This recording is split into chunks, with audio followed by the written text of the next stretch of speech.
श्लोक 3 पाठ 1 कुरुक्षेत्र के युद्धस्थल में सैन्य निरीक्षण। पहला पाठ। पश्यता पांडुपुत्र नामाचार्य महति च मोम व्यूढ़ा द्रुपद पुत्रेण तव शिष्येन धीमता।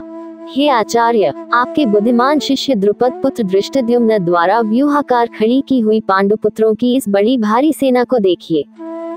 3 व्याख्या। इस श्लोक में दुर्योधन की चिंता और पांडवों की सेना के प्रति उसकी गंभीरता स्पष्ट होती है। वह अपने गुरु द्रोणाचार्य का ध्यान इस ओर आकर्षित करना चाहता है कि पांडवों की सेना को एक सक्षम और बुद्धिमान योद्धा द्वारा व्यवस्थित किया गया है। यहाँ द्रुपद पुत्र धृष्टद्युम्न का उल्लेख महत्वपूर्ण है, क्योंकि वह द्रोणाचार्य का शिष्य होने के बावजूद पांडवों की ओर से युद्ध में भाग ले रहा है। ये दुर्योधन के मन में असुरक्षा और संदेह उत्पन्न करता है, क्योंकि उसे अपने ही गुरु के शिष्य द्वारा सजाई गई सेना का सामना करना है। दुर्योधन की यह प्रतिक्रिया दर्शाती है कि युद्ध की स्थिति ने उसके मन में बेचैनी और भविष्य की अनिश्चितता को जन्म दिया है। वह जानता है कि पांडवों की सेना में न केवल संख्या में बल है, बल्कि उसकी संरचना और नेतृत्व में भी सामर्थ्य है।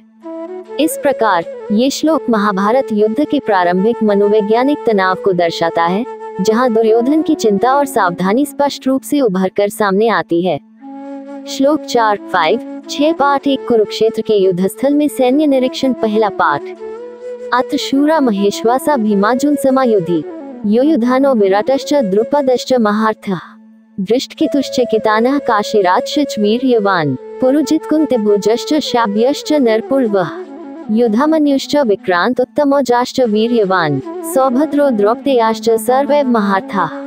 इस सेना में बड़े बड़े धनुषों वाले तथा युद्ध में भीम और अर्जुन के समान शूरवीर सात्यकी और विराट तथा महारथी राजा द्रुपद, धृष्टकेतु और चेकितान तथा बलवान काशीराज, पुरुजित, कुंतिभोज और मनुष्यों में श्रेष्ठ शाब्य, पराक्रमी युधामन्यु तथा बलवान उत्तमौजा, सुभद्रा पुत्र अभिमन्यु एवं द्रौपदी के 5 पुत्र ये सभी महारथी हैं। 4-6 व्याख्या। इस श्लोक में धृतराष्ट्र के पुत्र दुर्योधन अपनी सेना का वर्णन करते हुए गुरु द्रोणाचार्य को सूचित करता है। वह कहता है कि उनकी सेना में भी अनेक शक्तिशाली योद्धा मौजूद हैं, जो युद्ध में भीम और अर्जुन की तरह पराक्रमी हैं। दुर्योधन अपने आत्मविश्वास को दर्शाते हुए ये बताता है कि उनकी सेना भी उतनी ही सशक्त और तैयार है जितनी कि पांडवों की सेना। महेश्वासा, इसका अर्थ है महान धनुर्धारी। यह विशेषण उन योद्धाओं के लिए प्रयोग किया गया है जो धनुष बाण चलाने में अत्यधिक निपुण हैं। भीमार्जुन समायुधि, इसका अर्थ है युद्ध में भीम और अर्जुन के समान। ये योद्धाओं की वीरता और युद्ध कौशल की तुलना पांडवों के प्रमुख योद्धाओं भीम और अर्जुन से की जा रही है, जो अपनी अपार शक्ति और युद्ध कौशल के लिए प्रसिद्ध थे। युयुधान सात्यकी श्री कृष्ण का प्रिय अनुयायी और यादव कुल का प्रमुख योद्धा। वह अपनी वीरता और युद्ध कौशल के लिए विख्यात था। विराट, मत्स्य देश के राजा और पांडवों के अज्ञातवास के समय उनके रक्षक। विराट भी एक महत्वपूर्ण महारथी थे। द्रुपद, पांचाल के राजा और द्रौपदी के पिता, वह भी एक शक्तिशाली योद्धा और द्रोणाचार्य के पूर्व मित्र थे। दुर्योधन इस श्लोक में अपने योद्धाओं की वीरता को दर्शाने का प्रयास कर रहे हैं, ताकि वे अपने गुरु द्रोणाचार्य को आश्वस्त कर सके कि उनकी सेना युद्ध के लिए पूरी तरह तैयार है। इस श्लोक से ये भी स्पष्ट होता है कि दुर्योधन ने अपने योद्धाओं की क्षमता को पहचाना और उन्हें प्रेरित करने का प्रयास किया। ये श्लोक महाभारत के युद्ध की भव्यता और उसमें भाग लेने वाले महान योद्धाओं की शक्ति को प्रदर्शित करता है, जो एक विशाल और निर्णायक युद्ध के लिए तैयार हो रहे हैं। इस श्लोक में संजय धृतराष्ट्र को महाभारत के युद्ध के मैदान का दृश्य दिखा रहे हैं, जिसमें वे विभिन्न योद्धाओं का वर्णन कर रहे हैं जो पांडवों की ओर से लड़ने के लिए एकत्रित हुए हैं। धृष्टकेतु, ये चेदी देश के राजा थे और एक वीर योद्धा थे।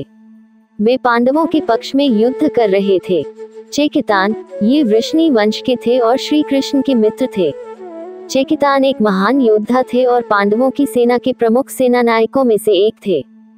काशीराज, काशी के राजा, जो अपने शौर्य और वीरता के लिए प्रसिद्ध थे। वे पांडवों के समर्थन में खड़े थे। पुरुजित और कुंतिभोज, ये दोनों पांडवों की माता कुंती के भाई थे, इसलिए वे पांडवों के मामा थे। उन्होंने अपने भांजों का समर्थन करने का निश्चय किया था। शाब्य, ये एक प्रतिष्ठित और आदरणीय राजा थे, जो अपनी नीतियों और धार्मिकता के लिए प्रसिद्ध थे।